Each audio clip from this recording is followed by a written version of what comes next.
जब हम व्याकरण पढ़ रहे हैं तो सबसे पहले वर्ण आया, वर्ण विचार, जिसमें हमने वर्णों की उत्पत्ति कैसे हुई माहेश्वर सूत्र की सहायता से इसको समझा।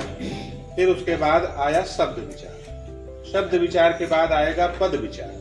तो जब शब्द विचार की हम बात कर रहे हैं तो यहाँ पर शब्दों के दो भेद, पहली उत्पत्ति के आधार पर और दूसरा रचना के आधार पर। उत्पत्ति के आधार पर तत्सम शब्द, तद्भव शब्द, देशज शब्द और विदेशज शब्द, इन चार खंडों में ये उत्पत्ति के आधार पर शब्द पहचाने गए।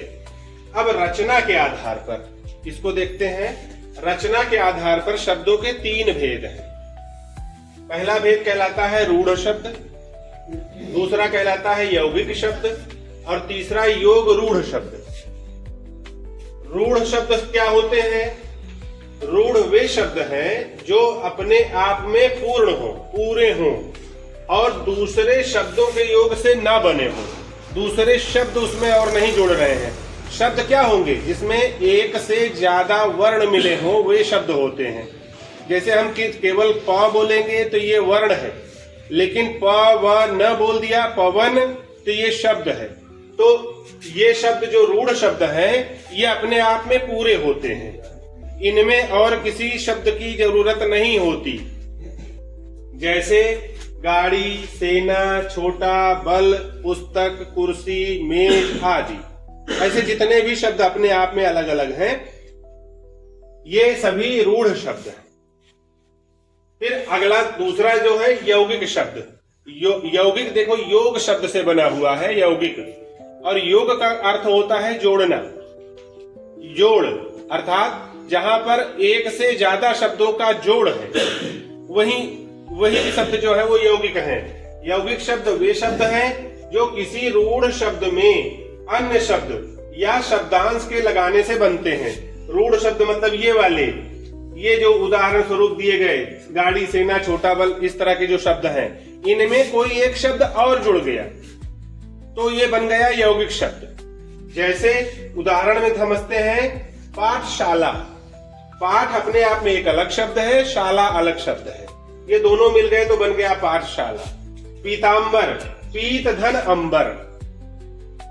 पाठशाला यानी वो ऐसा स्थान जहां पर विद्याध्ययन का कार्य हो रहा हो।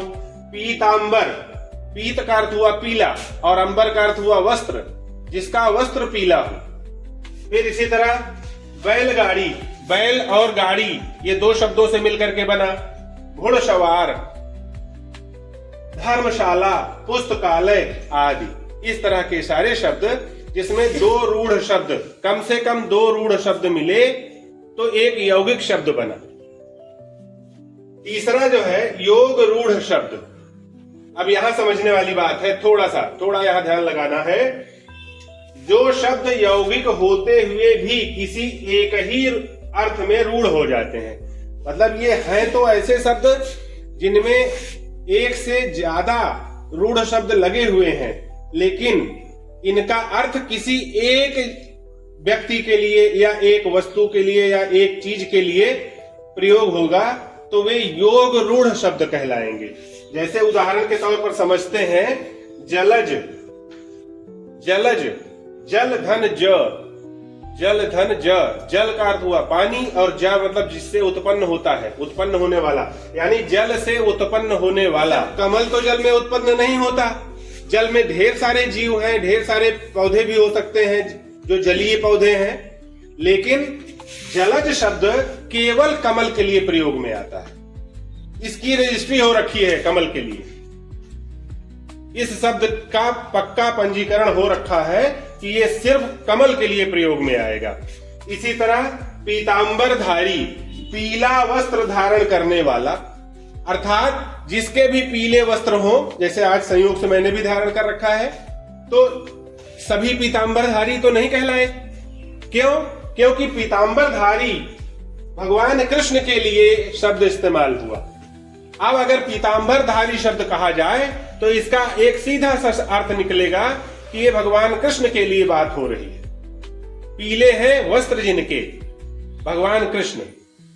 इसी तरह लंबोदर, उदर का अर्थ होता है पेट, लंबा उदर हो जिसका, अर्थात भगवान गणेश जी।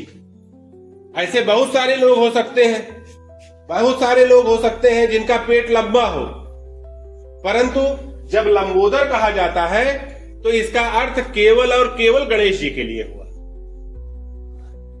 तो इस तरह से ये 3 शब्द रचना के आधार पर शब्दों के भेद हुए। पहली उत्पत्ति के आधार पर, दूसरा रचना के आधार पर। रचना के